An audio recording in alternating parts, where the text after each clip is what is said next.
طوری که به همگان معلوم است در طول تاریخ ملت تاجیک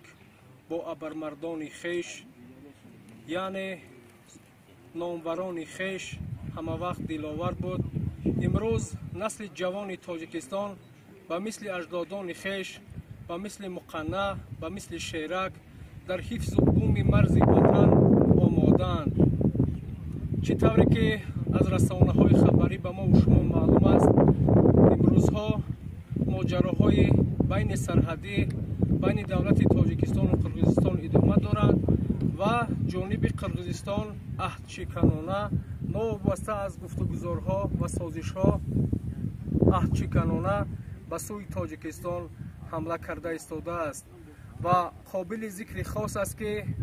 در هر یک عائله تاجیک خون تاجیکی ناموس ننگ یعنی شیرمردی جریان دارد و مردم تاجیکستان نمیگذارند که دشمن به آنها حمله کند و ما امروز ساکنان ناحیه تاجیک‌آباد از یک گریبان سر برآورده به خاطر حفظ مرز و بوم وطن سر به سر یعنی آماده هستیم و چطوری که به همه ما و شما معلوم است در همسایه ناحیه ما ناحیه لش مردم قرقیز بسیار زندگی میکنند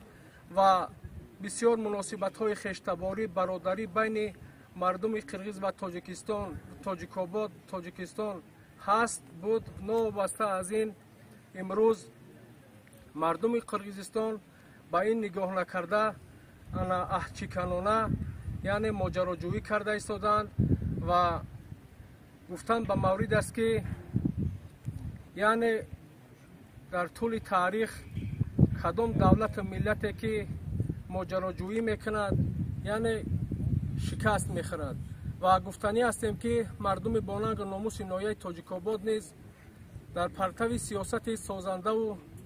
یعنی بنیادکارانه پیشوای معظم ملت راست ایستاده پای حفظ مرز و بوم وطن آماده هستند.